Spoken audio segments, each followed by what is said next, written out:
Hello. Hey, we gotta call Miriam McDonald right now. She's Right waiting. now? She's waiting for me to talk to her. You d- She's I, waiting by the phone hoping yeah, you'll she's like, call. oh god, the Seth's gonna call. The Seth's gonna call. Oh, and the Mary too. Yeah, but the Seth's gonna call. All right, let's I've call her never right spoken now. to. Yeah, okay, all right, all right. I'm calling her right now. Hold on. Okay.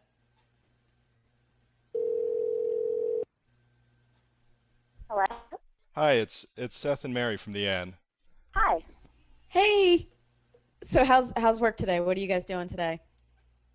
I'm not actually at work today. Oh my So God. I know, I'm just making plans. I think I'm going to meet a couple friends and go shopping and perhaps get a manicure later on. Oh, Wow. you poor thing. So we wanted to talk to you about your picks for your favorite episodes. Okay. There was Girls Just Want to Have Fun. Yeah. Do you know them like by title basically? Like I don't even have to explain what it is. Okay, because you're awesome. Uh, Back in Black, Lexicon of Love, Against All Odds, and Tell It to My Heart. Okay, I think my favorite was probably Back in Black because that sort of set the tone for the whole sort of second half of the series. And by the second half of the series, I mean like pre-shooting and post-shooting because in that school shooting episode, so many dynamics changed as far as like the characters are concerned and just sort of the way people felt about the whole Degrassi environment. And of course, the Sean and Emma drama, which has sort of been going on since day one, it kind of climaxes in that episode when Sean goes back home. Yeah, it's funny that you say that about like pre-shooting and post-shooting because when I was kind of like making notes on each episode and I was like it's basically like the first post quote unquote 9/11 Degrassi episode. It's Yeah, like everybody's innocence is lost. for Everybody's in a sure. And I panic. think, yeah, and all the characters are sort of forever changed from that point on, whether it's in a big way, sort of like it was for Emma, because I mean she was directly involved in the shooting, or it was sort of in a smaller way, like for some of the other characters who never had the gun pointed at them, but they were just sort of dealing with the repercussions from their friends and stuff. So yeah, I think that was a huge episode for changes. Yeah. And I also thought it was interesting because it was kind of like the only real episode where that tension between Ellie and Emma, like over Sean, is explicit at all. For sure, and I think that both of those characters, they're not really the type to fight over a guy. Like, I think they've got a lot of pride in their own way, each of them. And you're right, that's the first time that they sort of show their weakness for Sean. Yeah, actually that's the one of the few episodes that you and Stacy have any real interaction at all, isn't it? Yeah, it was a lot of fun. I mean, like, she and I had gone on a couple, like, I don't know, publicity type trips together, but we never actually worked together. But it was really great. Like, I love working with different people sometimes. I mean, so often I'm in scenes with either Cassie or with, like I said, Daniel or with Jamie Johnston, but it's not so often with the other characters. So it's great for a change. So let's talk about Girls Just Want to Have Fun, which Okay. is from season two, which everyone Yeah, remembers because of the '80s dance. of course. Well, I mean, I think that's a big part of it. Like, I just loved getting dressed up and looking like a totally different person.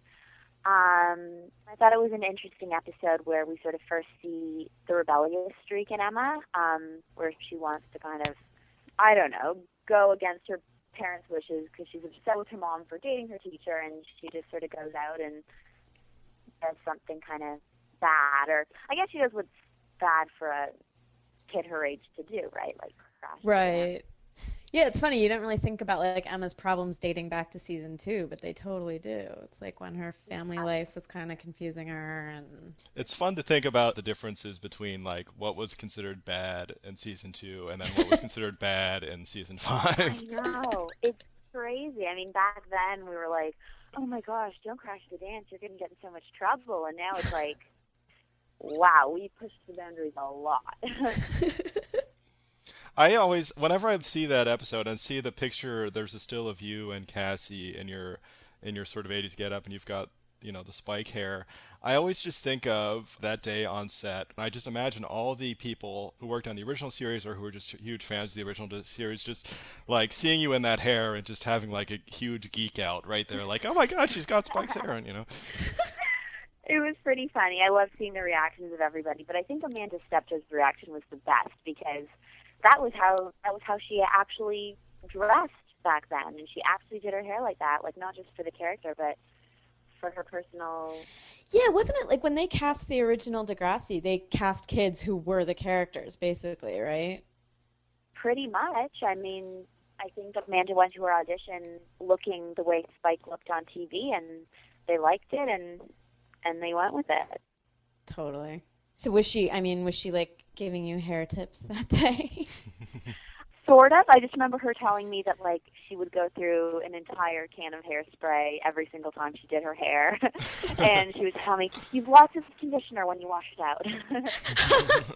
Okay, so let's move to season 3, Against All Odds, the big rave episode. Yeah, that one was fun too because again, it's one of those sort of transformation episodes where Emma breaks her mold and she's no longer just sort of the good, smart little girl. She's sort of I don't know, she adopts a bit of Manny's style and, I don't know, goes out and takes a risk and kind of messes up, but that's part of the fun, right?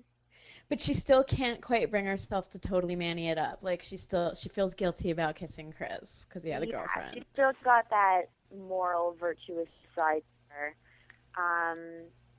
And I think that also makes the episode more interesting because it's that push-pull of should she listen to her conscience or should she listen to peer pressure? And that's something that everybody can relate to is walking that fine line between what someone else thinks is right versus what you think is right. Right. Yeah. I kind of miss Chris. I always liked him. I don't know what happened to Chris. He just sort of disappeared. Yeah. And everyone, aside from the Emma storyline, I mean, everyone remembers that episode for Manny's complete, just breaking down all boundaries of kind of good taste when it comes to another girl's boyfriend. And then even, taking him into Emma's bed. Oh, yeah. That's the basement of bad things. That window, so many people have snuck in and out of that window, and so much goodness has happened down there. The basement of bad you know behavior. That one was a great episode because I celebrated my 16th birthday while we were in the middle of shooting it. And in the scene where Emma sneaks back into the bedroom and finds Craig and Manny lying on the bed, on the last take we did of that one, when I snuck down, Jake Epstein and Kathy Steele were holding onto a birthday cake for me with 16 candles in it, and I'm not going to forget that. That was one of the most memorable birthdays ever. That's so awesome. That's fantastic. It was. That's the sweetest 16 ever. Screw those $200,000 parties. Okay, so Tell It to My Heart. I'm interested to hear why you picked this one. That one was great again because it's one of those episodes where Emma goes somewhere where you don't expect her to go. I mean, nobody would look at her and think that she's going to end up pushing a guy onto a bed and straddling him against all good consciousness, right?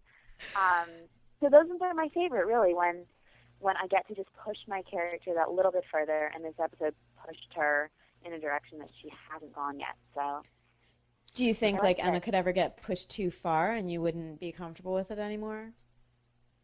Honestly, I don't know. I guess I'd have to see the script to know if you could push it too far, but like I make a point of separating myself from my character and I just have fun with it. I mean, there's nothing better than challenging yourself, and I love it when I see a script that makes me that makes me a little nervous. Totally. There's a lot of you throwing Jamie Johnston onto a bed or onto a table and jumping on top of him. I can think of at least 2 different episodes where that happens. It's a little weird, but I guess the Peter and Emma relationship, maybe it's a little one-sided. Maybe Emma wears the pants in the relationship. I don't know. I guess that's up for debate. I'm pretty sure she does. All right, the fifth and last one was Lexicon of Love, which is the movie premiere. Yeah, I love that episode. I love the Paige and Alex storyline. I think that one was so fantastic. And again, I really like the challenges that my character faced in that episode as far as her relationship with Peter, and then catching Hatzlekos and Simpson, and then confronting Snake. And it was just like this whole whirlwind of stuff going on. And then with the backdrop of the movie premiere, where everything's supposed to be so glamorous and great and amazing, and then you see all the drama that goes on behind the scenes. And I think it's really telling of everything. I mean, things aren't always how they seem. Yeah, plus that's like a pretty major bonding moment for a girlfriend and boyfriend to have, for them each to have a parent cheating on, I would say you know. so. And I don't know, it's strange though, because in Emma and Peter's case, I don't know if it strengthened their relationship or if it weakened it, because just the whole trust issue gets brought up so intensely. I don't know, but again, it was a big one, and it was fun. Plus, you know, getting dressed up in a little flowy dress is always a good thing. Speaking of which, we'll let you get to your manicure now. Thanks for talking to us, though. No problem. Thank you. Have a great weekend. Okay, you too. Bye. Bye. Bye. She's so exactly what I think she really is. Like, she's so going shopping and getting a manicure. Yeah, she's awesome. You know what else is awesome? That we, like, 10 minutes into the podcast, we're just getting to it. Like, the end.com underwent massive changes this week. It totally did. And how many friends do you have? Oh, you probably can't even count them. There's probably hundreds. 6 bajillion. Yeah. I know More than have you. More than me. Yeah, yeah. But also, I'm just so, like, there's so many little things that aren't, like, the big things. Like, yeah, we can have friends and we can send end mails and all that stuff. But the little things, like seeing everybody's first date that they were on, and date that they first started their the N account, and like, right. Seeing how many times somebody's looked at your page. Yeah, or even just like knowing what the last movie someone saw is. That seems like such a telling bit of information to it. Totally is. And being able to click on, like if you type in your favorite show, then you can click on that and it'll show you everyone who has the same thing. So, right. Like, I found 7 people who also like 30-minute meals, just like me. They just put that in there because they knew you liked it. Yeah. And you and I and the Tony have been saying this for days now, but it just gets better. It's going to get better from here, and not like in another 4 years. It's like very, very soon. Very soon. It's going to get way better. Oh, your phone's ringing. Oh my God. Oh, my sister defended her dissertation today. Very exciting. From pirates? Yeah, exactly. All right, but yeah, so profile's awesome. We want everyone to be our friends. Yes. We should say to people that, if you send us end mail and we don't reply, it's not because we don't like you or anything. It's just totally nothing there's personal. There's lots and lots and lots of people who are sending us end mail. Yeah, I think that would definitely constitute like a 40-hour week right there, and we have insiders to write and podcasts to record and whatnot. Miriam McDonald's to call. Totally. All right, so everyone should go watch her 5 favorite episodes in the Click. Okay. And next week we're talking to Adamo about his favorites. Excellent. Cool. All right, Mary. Stay awesome, Seth. You do the same. See ya. Bye. Bye.